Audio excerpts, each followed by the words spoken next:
Bismillahirrahmanirrahim. Rabbis shrahli sadri wa yassirli amri wahlul 'uqdatam min lisani yafqahu qawli. Assalamualaikum warahmatullahi wabarakatuh. Anak-anakku sekalian, apa kabar semuanya? Mudah-mudahan kalian masih semangat dan mudah-mudahan Allah senantiasa memberikan kesehatan dan perlindungan kepada kita semuanya. Alhamdulillah nahmaduhu wa nasta'inuhu wa nastaghfiruh wa na'udzu billahi min syururi anfusina wa min sayyiati a'malina may yahdihillahu fala mudhillalah wa may yudlil fala hadiyalah. Al-ayah. Anak-anakku sekalian, selamat berjumpa kembali pada pendidikan agama Islam dan budi pekerti dalam materi Al-Quran dan hadis adalah pedoman hidupku. Al-Quran dan hadis adalah pedoman hidupku. Kedudukan Al-Quran sebagai sumber hukum Islam, kedudukan hadis sebagai sumber hukum Islam, dan kedudukan ijtihad sebagai sumber hukum Islam. Diketahui dan diperolehnya nilai dan perilaku, menjadikan Al-Quran sebagai pedoman hidup, menjadikan hadis sebagai pedoman hidup, menjadikan ijtihad sebagai pedoman hidup. Anak-anakku sekalian, memahami Al-Quran, hadis, dan ijtihad sebagai sumber hukum Islam.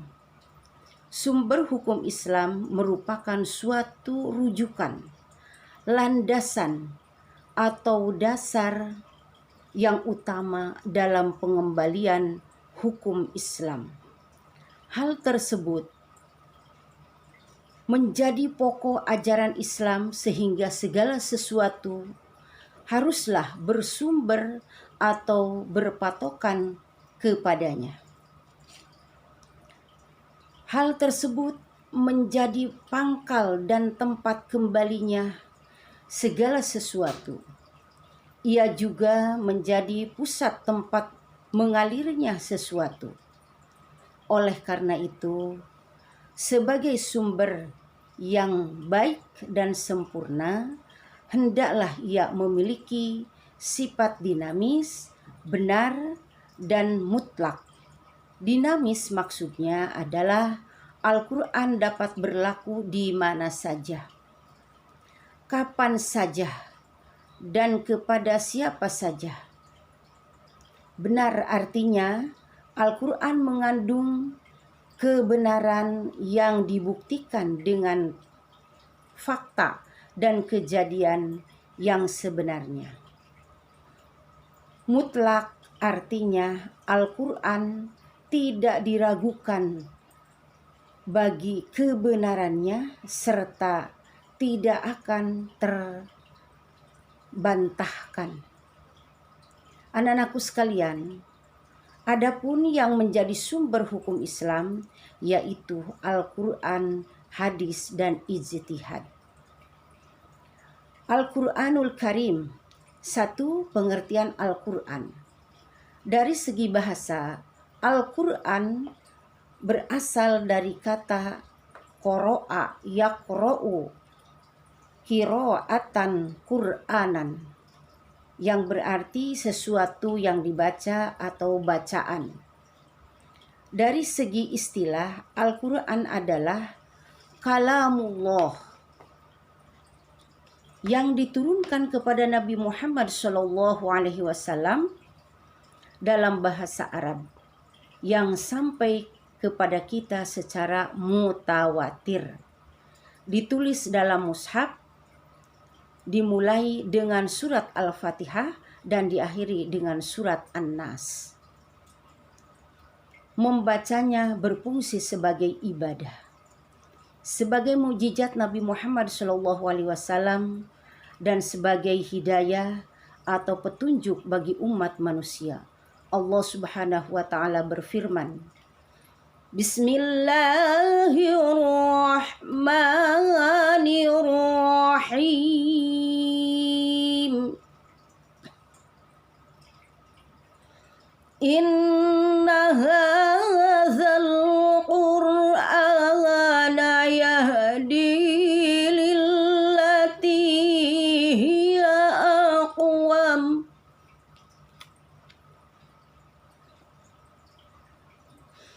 Lillati hiya aqwam wa yubashshirul mu'minina alladzina ya'malun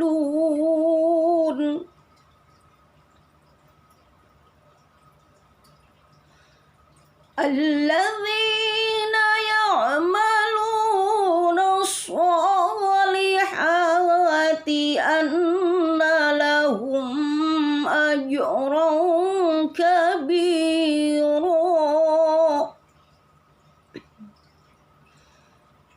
Sadaqallahul azim. Yang artinya, sungguh Al-Quran ini memberi petunjuk ke jalan yang paling lurus dan memberi kabar gembira kepada orang mukmin yang mengerjakan kebajikan, bahwa mereka akan mendapat pahala yang besar. Quran Surat Al-Isra ayat 9. Anak-anakku sekalian, yang kedua, kedudukan Al-Quran sebagai sumber hukum Islam. Sebagai sumber hukum Islam, Al-Quran memiliki kedudukan yang sangat tinggi. Al-Quran merupakan sumber utama dan pertama, sehingga semua persoalan harus merujuk dan berpedoman kepadanya. Hal ini sesuai dengan firman Allah dalam Al-Quran. Bismillahirrahmanirrahim. Ya ayyuhalladzina amanu ati'ullaha wa ati'ur rasula wa ulil amri minkum. Fa inna tanaza'tum fi syai'in farudduhu ila Allahi war rasul. Ilallahi war rasul in kuntum tu'minuna billahi wal yawmil akhir. Dzalika khairu wa ahsanu ta'wila. Yang artinya, wahai orang-orang yang beriman, taatilah Allah dan taatilah Rasul-Nya Muhammad dan ulil amri, pemegang kekuasaan di antara kamu. Kemudian jika kamu berbeda pendapat tentang sesuatu, maka kembalikanlah kepada Al-Quran atau kepada Allah Subhanahu wa ta'ala dan Rasul-Nya atau sunnah. Jika kamu beriman kepada Allah dan hari kemudian, yang demikian itu lebih utama bagimu dan lebih baik akibatnya. Al-Quran Surat An-Nisa ayat 59. Dalam ayat lain, Allah Subhanahu wa ta'ala menyatakan, Bismillahirrahmanirrahim. Inna anzalna ilaikal kitaba bil haqqi litahkuma bainan nas bima arakallah wa la takun lil khainina khasima. Yang artinya, sungguh kami telah menurunkan kitab atau Al-Quran kepadamu Muhammad, membawa kebenaran agar engkau mengadili antara manusia dan apa yang telah diajarkan Allah kepadamu. Dan janganlah engkau menjadi penentang orang yang tidak bersalah karena membela orang yang berkhianat.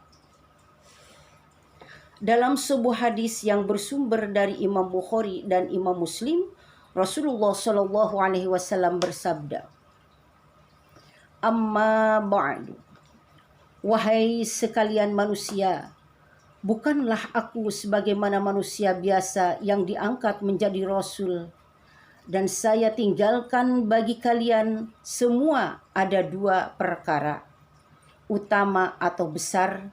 Yang pertama adalah kitab Allah yang di dalamnya terdapat petunjuk dan cahaya atau penerang. Maka ikutilah kitab Allah atau Al-Quran dan berpegang teguhlah kepadanya." Hadis riwayat Muslim. Berdasarkan dua ayat dan hadis di atas, jelaslah bahwa Al-Quran adalah kitab yang berisi sebagai petunjuk dan peringatan bagi orang-orang yang beriman. Al-Quran sumber dari segala sumber hukum, baik dalam konteks kehidupan di dunia maupun di akhirat kelak.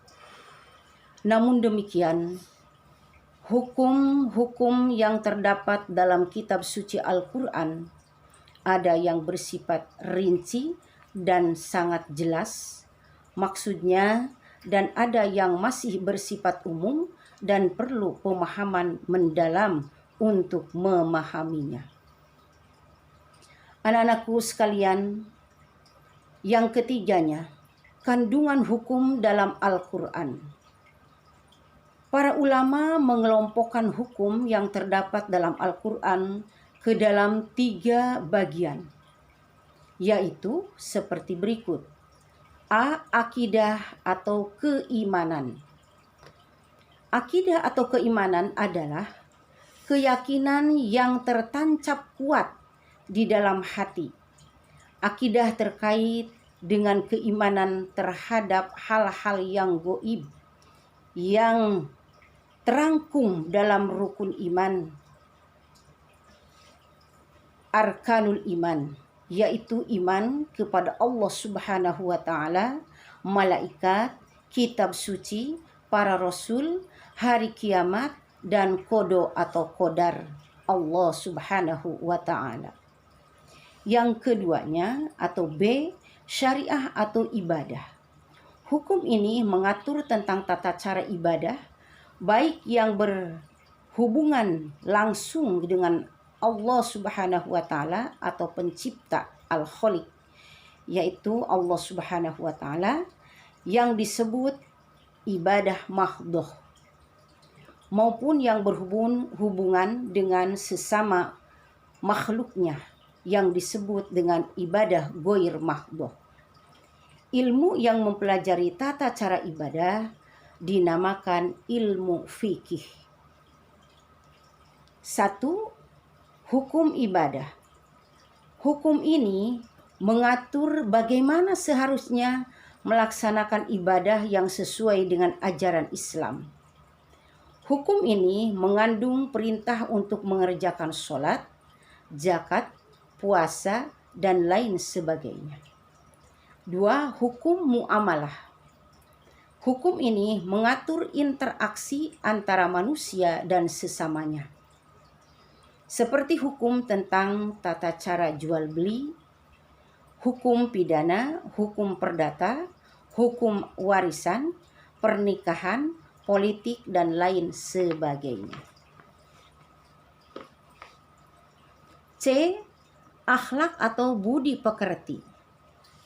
Selain berisi hukum-hukum tentang akidah dan ibadah, Al-Quran artinya berisi hukum-hukum tentang akhlak. Al-Quran menuntun bagaimana seharusnya manusia berakhlak atau berperilaku, baik berakhlak kepada Allah Subhanahu wa Ta'ala, kepada sesama manusia, dan akhlak terhadap makhluk Allah Subhanahu wa Ta'ala. Pendeknya, berakhlak adalah tuntunan dalam hubungan antara manusia dengan Allah Subhanahu wa Ta'ala. Hubungan antara manusia dan hubungan manusia dengan alam semesta. Hukum ini tercermin dalam konsep perbuatan manusia yang tampak mulai dari gerakan mulut atau ucapan, tangan, dan kaki. Anak-anakku sekalian, untuk materi Al-Quran, hadis, dan ijtihad ini banyak sekali, tapi untuk pertemuan kali ini dicukupkan sampai di sini dulu. Mudah-mudahan kalian banyak membaca dan bisa memahaminya, sehingga kita bisa mengaplikasikannya di dalam kehidupan sehari-hari.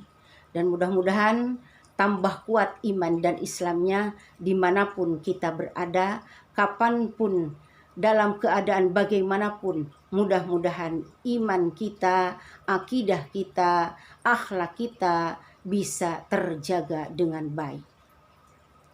Karena apabila kita bisa menjaga dengan baik, pasti kita itu akan mendapatkan keselamatan, kebahagiaan, baik hidup di dunia maupun di akhirat kelak.